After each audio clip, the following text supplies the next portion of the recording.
l'équipement nécessaire. Tu dois avoir tout ce qu'il faut pour que l'évidence du règne soit manifeste.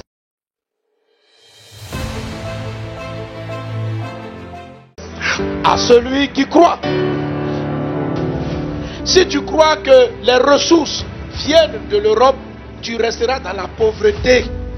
Parce que tu crois que les ressources ne peuvent pas sortir de ton pays. Quelquefois, Dieu va très vite en reculant. Dis, mais Seigneur, toi qui es boy. Seigneur, on va dans cette direction. Toi, tu vas tout ton temps reculer. Laisse-moi reculer encore. Mais Seigneur, tu vas où? Reculons encore. Mais Seigneur, ma vie, c'est par là. Allons comme ça. Il y a des gens à qui Dieu fait aller vite derrière. Mais quand il va les libérer, ils ne vont pas marcher. Ils ne vont pas courir. Ils vont juste voler comme ça. Mesdames et messieurs, dans votre chaîne HM Télévision, dans votre mission, la tempête de l'éternel, présentée par votre humble servante, Généreuse Kibongé. Vous allez remarquer que rien n'est autour de moi, tout justement parce que aujourd'hui nous recevons un invité très spécial. C'est un homme de Dieu, mais qui est dans les ministères prophétiques. En passant, je suis en train de saluer mon boss HM, de là où il me suit. Je lui dis bonjour. Je salue mon caméraman derrière. Je salue mon pasteur, Dieudonné Kamuleta, Vini Kamuleta, la famille Kamuleta, je vous aime beaucoup. Salut aussi ma coiffeuse et Nana. Sans plus tarder, nous allons poursuivre avec les annonces de notre sujet. Nous allons parler aujourd'hui avec d'un sujet, comment dirais-je, les signes des temps de la fin. C'est ça notre thème. Rapidement, je demanderai à mon caméraman d'élargir notre plateau afin que je reçoive mon invité. Bonjour papa. Nous sommes honorés de vous avoir sur notre plateau aujourd'hui. Si vous, avec tous les respects, si vous pouvez vous présenter, parce que nous ne vous connaissons pas assez, si vous pouvez nous expliquer qui est l'homme qui est en face de nous. Je suis prophète des ministères, je suis aussi pasteur principal au Rassemblement mondial des adorateurs, je suis, comment les dire, homme d'affaires et infographe en même temps. Et donc, voilà, en gros, c'est ça. Je suis congolais, des pères et des mères. Voilà, très chers internautes, vous avez écouté, ce n'est pas un blanc, ce n'est pas un étranger, mais c'est tout justement un Congolais comme toi qui est en train de nous suivre là. C'est un Congolais de père et de mère. Il a bien souligné. Alors, papa, nous voulons parler sur un sujet là, les signes des temps de la fin. Mais quand je lis les signes des temps de la fin, c'est quoi les signes? C'est quoi ces signes-là? Pour répondre à votre question, ce que quand on parle des signes des temps de la fin, c'est déjà c'est vague. Et bon, je pourrais prendre 3 exemples. Il y a parmi les signes de la fin, il y a des signes prophétiques. Dans les signes prophétiques, il y a les signes qui est lié à la politique, à la religion et à la société aussi, et à la nature. Voilà, je voulais parler de la nature. Donc 3 signes, la politique, la religion et la nature. Voilà pourquoi vous allez voir, il y a des catastrophes naturelles. Il n'y a pas longtemps ici, on vient de parler de la Turquie, ce qui est en train de se passer en Turquie, tout ça. Et des scandales dans des églises concernant certaines choses qu'on est en train de vivre. Des coalitions, ça c'est dans la religion. Des coalitions, ce qu'on appelle même l'écuménisme. Des coalitions des églises qui veulent se mettre ensemble pour créer une religion. Vous voyez? Mais ce que nous sommes en train de voir aujourd'hui, déjà, je tiens à dire aux gens que je suis contre l'homosexualité, mais je ne suis pas contre les homosexuels. Okay. Je les aime. Je les aime. Ce sont des humains qui ont besoin de Jésus. Okay. Je les aime. Ce sont des personnes qui ont besoin de Jésus. Ce sont des personnes qui ont besoin de rencontrer Christ. Quand je parle de rencontrer l'amour de Dieu. Vous voyez? Mais ça fait partie des signes. On voit des dérèglements, les hommes se mettent avec des hommes, des femmes qui se mettent avec des hommes. Ce sont des signes aussi du temps de la fin. Vous voyez? Et par rapport à ce que vous avez dit, il y a beaucoup de prophètes. Oui, Christ est en train de le dire dans Matthieu. Il est en train de dire, au dernier temps, il y aura beaucoup de faux prophètes. Voilà pourquoi vous allez remarquer que Christ est en train de dire, il y aura beaucoup de faux prophètes. Or, quand il parle de faux prophètes, c'est qu'il y a des vrais prophètes aussi. Je vous donne un exemple dans les Écritures. Vous allez, vous voyez, quand vous êtes dans le livre de Rois, la Bible dit que Élie était en face de prophètes de Baal. Il y avait des prophètes de Baal et il y avait Élie. Élie était seul. D'entrée des jeux. D'ailleurs, j'aimerais ouvrir une parenthèse en disant c'est ce que un vrai prophète, même quand il est devant 10 000 prophètes, il sera toujours plus fort que les autres. Okay. Pourquoi? Parce que c'est lui qui est seul avec Dieu est plus fort que celui, est plus fort que ceux qui sont en grand nombre sans Dieu. Vous voyez? Et les prophètes de Baal, ils étaient nombreux, mais ils n'avaient pas Dieu. Mais Élie était seul, mais il avait Dieu. Et la différence, c'est quoi? C'est que un vrai prophète cherche toujours à élever le nom du Seigneur, à glorifier le nom du Seigneur. Or, par contre, les faux prophètes pensent à eux-mêmes, pensent à leur ventre, et c'est une chose qui n'est pas bon, vous voyez. Et c'est tout à fait normal de voir beaucoup de prophètes aujourd'hui. Pourquoi? Parce que tout le monde veut dire, j'ai vu, j'ai entendu. Or, c'est pas seulement, si vous me le permettez, je vais vous dire une chose ici rapidement. Vous allez vous rendre compte d'une chose, c'est que un jour, les apôtres étaient en train de marcher et il y avait une femme qui avait comme un esprit de python. Cette femme était en train de prophétiser, mais elle ne prophétisait pas avec l'esprit de Dieu. Vous voyez, et c'est ça que nous sommes en train de voir aujourd'hui. Il y a des personnes qui ont la grâce. Bon, il y a des personnes qui prophétisent, mais ils ne prophétisent pas selon Dieu, mais selon eux. Voilà pourquoi il y a beaucoup de règles. Voilà, on a entendu. Mais vous avez parlé de quelque chose. Vous avez parlé de cette femme qui était en train de prophétiser. Elle prophétisait des choses vraies, mais en réalité, ce n'était pas guidé par l'esprit. C'est quoi? Donc, nous pouvons, par là, nous pouvons comprendre qu'il y a aussi le prophète comme cette femme-là qui prophétisait aussi comme des pythons. Parce qu'il y a d'autres personnes qui nous prophétisent, excusez-moi de le dire comme ça, il y a d'autres prophètes qui te prophétisent même la date de naissance, les numéros de téléphone, tout ça là, c'est l'esprit ou bien c'est seulement l'esprit python là? Alors, bon, par rapport à c'est une très bonne question, c'est aussi une question très vaste. Normalement, on peut prendre des heures en train d'expliquer, mais je vais juste prendre une parole de Jésus. Christ est en train de dire, il dit, vous les reconnaîtrez par leurs fruits. Vous voyez, vous les reconnaîtrez par leurs fruits. C'est-à-dire, un manguier ne peut pas produire des orangers. C'est impossible. Et Christ est en train de dire, vous les reconnaîtrez par leurs fruits. Même un peu plus haut, il est en train de dire que plusieurs viendront en mon nom, en disant que non, on a prophétisé en ton nom, on a prêché, on a guéri des malades. Mais Christ est en train de dire une chose, il dit, je ne vous ai jamais connu. C'est-à-dire, prophétiser, c'est pas ça le problème. Le problème est d'appartenir à Christ. Parce que même les prophètes, un prophète qui n'a pas Christ comme Seigneur et Sauveur n'est pas en réalité prophète de Dieu. Vous voyez? Et par rapport à cette femme qui prophétisait, vous allez remarquer, madame, que même les apôtres ont remarqué qu'elle disait de bonnes choses. Elle disait des choses vraies. Ici, j'ouvre une parenthèse en disant ceci. Ce n'est pas parce que Satan te dit de bonnes choses que tu dois croire que c'est une bonne personne. Ce n'est pas parce que Satan te dit de bonnes choses, ce qui veut dire que ce sont de bonnes choses, c'est ça? Qu'il est une bonne personne. Qu'il est une bonne personne, voilà. Ce n'est pas parce qu'on vous donne aussi des prophéties là, concrètes, qui veut dire que non, ils sont des prophètes. Donc, comme la Bible le dit, quand on te prophétise, va examiner. Mais la parole, on nous demande de méditer, si je ne me trompe pas. Alors, papa, nous avons un autre problème. Les prophètes, les pasteurs, des querelles entre eux. Or, nous qui sommes là, en train de les suivre, quand on nous prêche là, oh non, déjà quand vous êtes là, ce n'est pas bon de se haïr. Mais nous voyons que la haine est en train d'abord de provenir des autre chose. D'autres prophètes, d'autres pasteurs veulent nous montrer que non, parce qu'ils sont pasteurs, être pasteur, j'ouvre la parenthèse pour dire, est-ce que être pasteur, c'est seulement avoir une voix rauque? Oh, alléluia! Tu vois, Dieu est là. Est-ce que c'est ça vraiment ou vous pouvez encore nous expliquer encore davantage? Alors, je commence par la première question.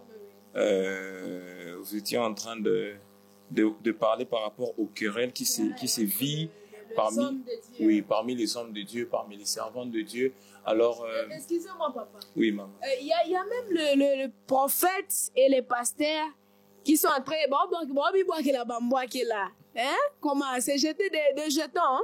Faire des jetons là. Au moins, Abimisi Banzembo, je n'ai rien dit, hein? Je n'ai rien dit. Abimisi Zembo, mais la Muninga. Tu sens vraiment que nga païen, na yebi na nga nini, eloko lo bana atike Muninga.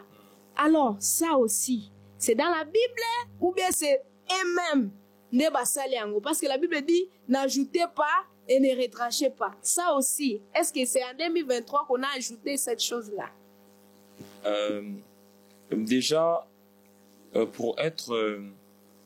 bon, c'est vrai, nous sommes des gens de la parole, nous prêchons la parole de Dieu, mais avant tout, nous sommes humains. Okay. Vous voyez, nous sommes humains. Et comme les Kinois aiment bien le dire, c'est que ici, Kabat Bazali, dit Kamouzan a raté. Alors... Même entre les hommes de Dieu. Oui, voilà, je suis en train d'arriver. Déjà, vous voyez, quand je reçois Christ comme Seigneur et Sauveur, quand un homme reçoit Christ comme Seigneur et Sauveur, son esprit est sauvé. Vous voyez? Mais son âme, c'est ce que les gens ne comprennent pas. Son âme subit ce qu'on appelle le renouvellement de l'intelligence. Or, le renouvellement de l'intelligence, c'est progressif. Voilà pourquoi vous avez remarqué, c'est pas tous les prophètes ou bien tous les pasteurs qui jettent des jetons qui sont des faux prophètes ou bien des faux pasteurs. Il y a des personnes qui prêchent réellement la parole de Dieu, mais ils ont un défaut de caractère. Or, la seule chose qui peut réparer ces défauts de caractère, c'est la parole de Dieu. Vous voyez? C'est-à-dire, un homme de Dieu ne doit pas seulement lire la Bible pour prêcher les autres, mais il doit lire la Bible. La Bible dit que recevez cette parole avec douceur, car elle a la capacité de sauver vos âmes. C'est-à-dire, ce qu'on est en train de vivre aujourd'hui, c'est juste parce que les pasteurs n'ont pas encore arrangé avec leur âme.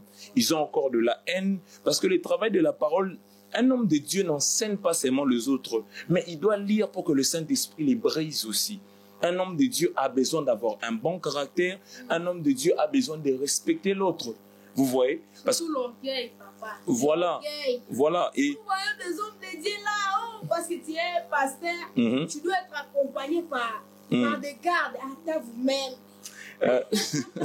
Bon, ça c'est aussi une autre question. Oui. Mais moi, c'est pas insister là-dessus. Oui, c'est aussi une autre question, mais je vais toucher ces points-là. Par rapport à l'orgueil et tout ça.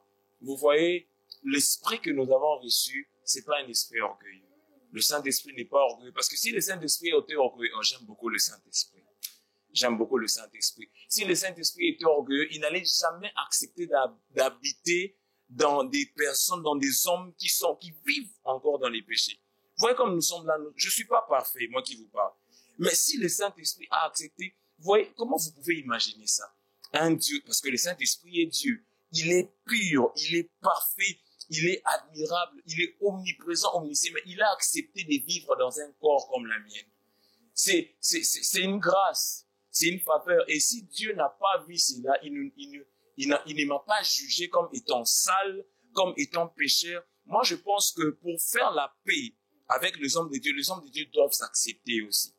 Doivent s'accepter ou se mettre ensemble. Rapidement, vous allez remarquer, un jour, Pierre et Paul, Pierre était en train de faire des choses qui devaient normalement pas faire. Et l'apôtre s'approche de lui et commençait à lui dire, non, toi, tu ne peux pas faire ce que tu es en train de faire là.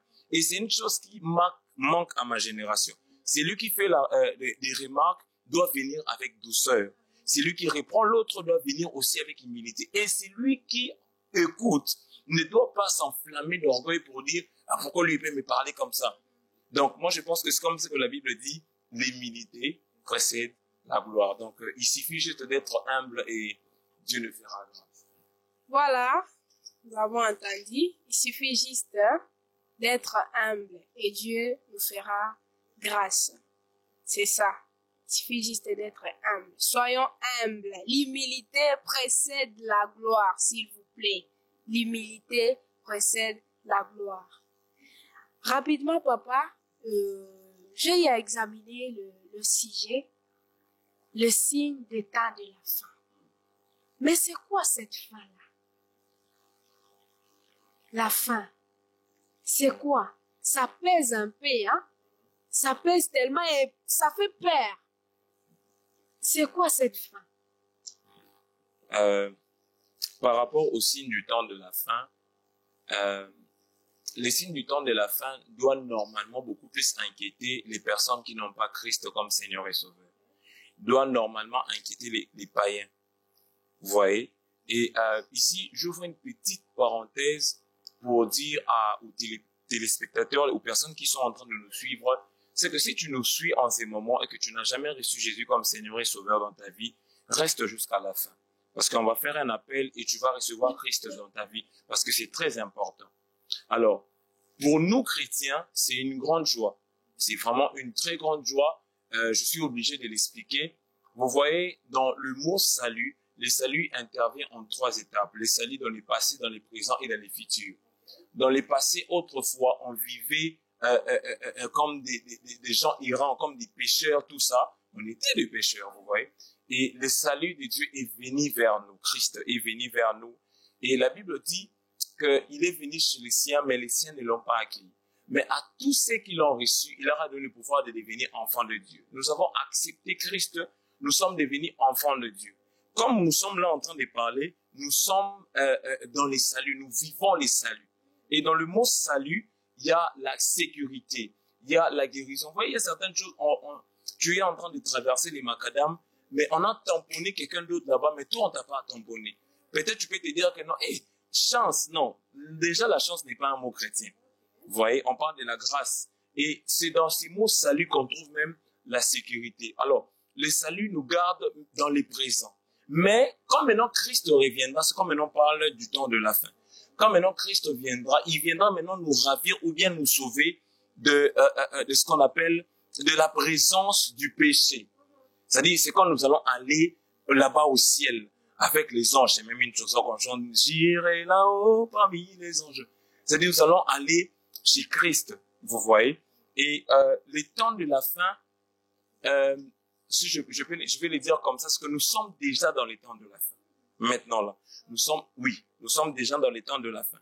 Parce que les choses que nous sommes en train de vivre aujourd'hui, ce sont des choses que Christ a eu à prophétiser. Parce que je vais même demander aux téléspectateurs de lire Matthieu 24. Ils vont remarquer qu'on parle des faux prophètes aujourd'hui. Il y a beaucoup de faux prophètes. On parle des catastrophes naturelles, on voit ce qui s'est passé en Turquie, on voit des tsunamis à gauche, on voit ce qui s'est même passé l'année passée à Goma, les volcans, tout ça. Les gens sont en train de mourir. Ce sont des signes des guerres, l'Ukraine et la Russie. Ce sont des signes, vous voyez, du temps de la fin. Mais ici, je vais quand même ouvrir une parenthèse pour vous dire ceci. Excusez-moi, j'ouvre beaucoup de parenthèses, parce que le sujet est tellement vaste. Oui. Mais ici, je vais quand même dire ceci. C'est que, comme je l'ai dit au début, il y a des signes qui ont trait à la politique, des signes qui ont trait à la religion et des signes qui ont trait à la nature. Et ce qui s'est passé en Turquie, ce sont des signes qui annoncent le retour de Christ, mais ce sont des signes naturels. Vous voyez? En fait, ces signes-là prophétisent la venue de Jésus-Christ. Les guerres que nous sommes en train de voir, ce sont des guerres politiques entre l'Ukraine et la Russie. Ce sont des signes prophétiques qui annoncent l'avènement ou le retour de Jésus-Christ. Voilà pourquoi on parle du temps de la fin. Très chers internautes, déjà nous devons savoir que la fin ne doit pas nous faire peur. Si tu sais que tu as bien marché, tu sais que tu marchais selon ce que la Bible nous a enseigné, selon le dit de la Bible, tu vas pas avoir peur. Mais tu auras peur quand tu t'es détourné de la voie du Seigneur. Alors, il y a encore du temps. Si tu es parmi les gens qui ont peur de temps de la fin parce que ils étaient hors la voie. Je te prie de rentrer. Hein? Je te prie de rentrer. Rapidement, très chers internautes, nous allons poursuivre maintenant à une petite exhortation avec notre papa. Il va essayer un peu de nous expliquer le signe de temps de la fin en long et en large, juste pour nous aider un peu à comprendre. Tu es là en train de nous regarder, prends ton reste sur ton canapé, prends les pop-corn si tu en as, parce que ça sera chaud. Et puis, que le Seigneur nous fasse grâce, qu'on puisse mettre cette parole-là, en fait, prendre ça de tout cœur, afin que nous puissions nous retrouver tous dans le royaume des cieux. Papa, si vous pouvez nous parler un tout petit peu de la part du Seigneur par rapport à ce sujet. Voilà, merci beaucoup pour la parole, hein, que Dieu vous bénisse abondamment, maman, pour cette marque de confiance renouvelée à notre personne. Alors, je vais prendre un texte des Écritures. Je suis dans Matthieu 24, le verset 27. Alors, je nous demande de prendre tous les chapitres, c'est très important de lire. Matthieu 24, le verset 27. Non, le verset 37, voilà. J'ai lu au nom de Jésus. C'est un sujet très vaste, mais je vais essayer de prendre juste quelques points rapidement et nous allons chuter juste après. On va faire l'appel aux âmes, on va prier et je sais que le Seigneur va te visiter. Amen. Alors, Saint-Esprit de Dieu, merci d'être avec nous, merci de nous accompagner, merci de nous faire du bien. Parle à un cœur, parle à un bien-aimé. Au nom de Jésus, j'ai ainsi prié. Amen. Alors, je suis dans Matthieu 24, le verset 37. La Bible dit, « Ce qui arriva au temps de Noé arrivera de même à l'avènement du Fils de l'homme. » Je reprends. « Ce qui arriva du temps de Noé arrivera de même à l'avènement du Fils de l'homme. » Je suis au verset 38. La Bible dit, « Car dans le jour qui précède les déluges, les hommes mangeaient et buvaient, s'y mariaient et mariaient leurs enfants, jusqu'au jour où Noé entra dans l'arche. » Si c'est ta Bible, j'aimerais que tu puisses souligner, jusqu'au jour où Noé entra dans l'arche. Le verset 39, la Bible dit, « Il s'est douté de rien, jusqu'à ce que les déluges vinrent. » Bon, je peux même m'arrêter là. C'est-à-dire, pour essayer d'expliquer le contexte, Jésus, un jour, il était en train de marcher avec ses disciples, et ses disciples lui ont dit, « Mais Seigneur, c'est quand est-ce la fin va arriver quand? » Et Jésus commençait à leur parler. Et puis un peu plus haut, Jésus est en train de dire une parole qui me plaît énormément. Il dit, ça sera comme au temps de Noé. Pourquoi Jésus est en train de dire, ça sera comme au temps de Noé? Je vais rapidement expliquer. Je sais que beaucoup de personnes ne savaient pas, mais la pluie, la première pluie, c'était le jour où Noé était entré dans l'arche. Parce que avant, quand Dieu a créé toutes choses, il n'y avait pas encore de pluie. S'il y avait ce qu'on appelle la rosée.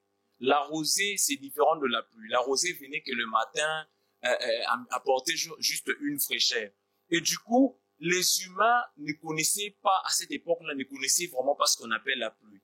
Quand Noé leur disait que non, bientôt, il y aura la pluie qui va tomber du ciel. Et les gens maintenant commençaient à se dire, mais oh, la pluie va tomber du ciel, elle va venir d'où? C'est impossible. Vous voyez?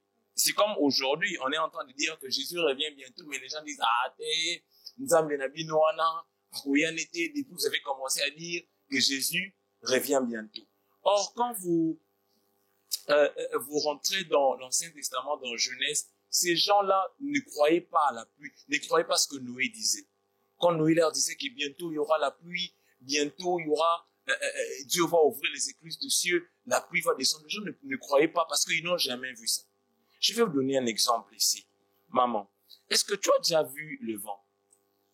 Tu n'as jamais vu le vent, mais tu sens le vent, n'est-ce pas? Ce n'est pas parce que tu ne vois pas une chose qu'elle n'existe pas. Le vent nous accompagne depuis que nous sommes enfants. Ce n'est pas parce que nous ne voyons pas Christ comme ça que nous ne devons pas croire qu'il est en train de revenir. Beaucoup de gens savent que Jésus est en train de revenir. Mais il y a des gens qui veulent le voir pour croire qu'il est réellement en train de revenir. Est-ce que quelqu'un est en train de me comprendre? Alors, quand vous continuez, la Bible dit que Noé entra dans l'arche et ferma la porte. Quand Noé entra dans l'arche et a fermé la porte, il y a eu la pluie. Les gens commençaient à frapper. Noé ouvre la porte, Noé ouvre la porte. Mais il n'y avait pas moyen que Noé ouvre la porte parce qu'il avait reçu des instructions. Voilà pourquoi j'ai comme envie de dire à quelqu'un, dans Hébreux 4, la Bible est en train de dire, craignez donc tandis que la promesse d'entrer dans son repos subsiste encore. C'est en ces moments que nous devons recevoir Jésus. Pas demain. Les signes sont déjà visibles. On voit déjà des faux prophètes. On voit des catastrophes naturelles. On voit des guerres par-ci, par-là. Ce sont des signes qui annoncent l'avènement de Christ. Est-ce que quelqu'un entend de me suivre? Ce sont des signes qui annoncent l'avènement de Christ. Et quand vous lisez les textes dans Matthieu, vous allez vous rendre compte d'une chose que Jésus est en train de dire. À cette époque-là, les gens s'est mariés. Les gens mangeaient, les gens buvaient. Les gens mariaient leurs enfants. Or, aujourd'hui, il y a un phénomène, c'est que la majorité des sœurs qui partent de l'église et au ministère, ils partent d'abord chercher les mariages. Au lieu de chercher Christ, au lieu de chercher celui qui sauve l'âme, qui sauve l'humain, nous autres ici, humains, nous cherchons les choses du monde. J'ai comme envie de dire à quelqu'un, ces personnes, ils avaient leur mariage, ils avaient des voitures, ils avaient des maisons. Bon, je suis juste en train de donner une image. Ils avaient tout ce qu'ils pouvaient posséder. Ils avaient des bœufs. Mais, le jour où Noé avait fermé l'arche, et leurs bœufs, et leurs richesses, ils étaient morts avec ça. J'ai comme envie de dire à quelqu'un, aujourd'hui, tu peux aller, on te fait des chirurgies, tu as des bassins, tu as des seins comme les filles aiment bien aujourd'hui. Mais si tu n'as pas Christ dans ta vie, cela ne sert à rien. Ça ne sert à rien de marcher, d'avoir la gloire, de chanter. J'ai même comme envie de parler à une personne qui est encore dans le monde, une personne qui chante toujours la musique mondaine. Dieu t'a donné cette voix pour l'élever. Dieu t'a donné cette voix pour honorer son nom. J'ai comme envie de parler à un homosexuel. Je sais que tu es en train de me suivre là maintenant. C'est vrai, comme j'étais en train de le dire, moi je suis pas en froid contre les homosexuels. J'aime les homosexuels, mais je suis contre l'homosexualité. Ma sœur, mon frère, tu as besoin de Jésus. Tu as besoin de Jésus parce que Noé est l'image de Jésus-Christ. Noé est celui qui représente Christ. Quand Christ reviendra, la Bible dit que les gens ne s'en doutaient même pas qu'il y aura réellement la pluie. Vous savez, peut-être que Christ reviendra demain. Peut-être que Christ reviendra après-demain. Peut-être dans 30 minutes. C'est comme les gens, certaines personnes les disent en lingala, Tumi Lengela. C'est le temps de se préparer. Je ne parle pas seulement aux païens, mais je parle aussi aux chrétiens. Parce qu'il y a certains chrétiens qui abandonnent. Il y a certains chrétiens qui se décident de dire, moi je ne vais plus suivre Jésus. C'est très difficile. Non. La Bible, l'apôtre Paul est en train de dire, après avoir tout surmonté, tenez bon. J'aimerais rapidement prier avec quelqu'un. Tu vas juste élever ta main de là où tu es. Si tu n'as jamais reçu Jésus comme Seigneur et Sauveur, tu vas juste répéter après moi. Tu vas dire, Seigneur Jésus, je te reçois aujourd'hui comme mon Seigneur et mon Sauveur personnel. Je crois que tu es mort sur la croix afin d'expier mes péchés. Merci parce que tu m'accueilles tel que je suis. Et merci parce que aujourd'hui je deviens enfant de Dieu. Car la Bible dit à tous ceux qui l'ont reçu, à ceux qui ont cru en son nom, il leur a donné le pouvoir de devenir enfants de Dieu. Amen. Bien-aimés, avant de remettre le micro, essayez de voir par vous-même ce qui est en train de se passer. Lisez la parole de Dieu et vous vous rendrez compte que réellement, Jésus est en train de revenir. Que le Seigneur vous bénisse. Voilà. Merci beaucoup, papa. Nous sommes vraiment bénis. Le Seigneur est en train de venir. En fait, pendant qu'il parlait, en tout cas, les larmes étaient en train de circuler dans mes yeux. J'espère que c'est le même sentiment que tu as en ce moment aussi. Alors, accepte. Pour ceux qui n'ont jamais reçu Christ comme Seigneur et Sauveur, il est encore temps de se racheter. Les jours sont mauvais. Rachetez les temps car les jours sont mauvais. Jésus-Christ revient bel et bien bientôt. Ne soyez pas distraits.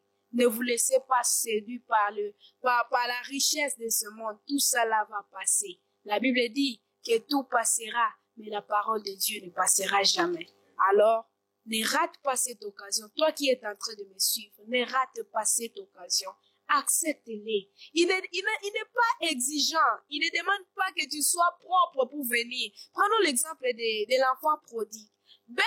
Bien sûr qu'il s'était rebellé de son père, mais quand il a compris que là où il était parti, il n'était pas bien, il était rentré. Et la Bible dit, quand il est rentré, on lui a donné encore la gloire qu'il avait là doublement. Donc, toi qui es là, qui s'est rebellé de ton père, rentre encore. Il a besoin de toi. Il y a tant de robes pour chacun de tout le monde, au fait, qui s'était rebellé de son père pour rentrer encore. Le Seigneur est là et il revient bientôt pour enlever ses chiens. Que le Seigneur nous bénisse abondamment.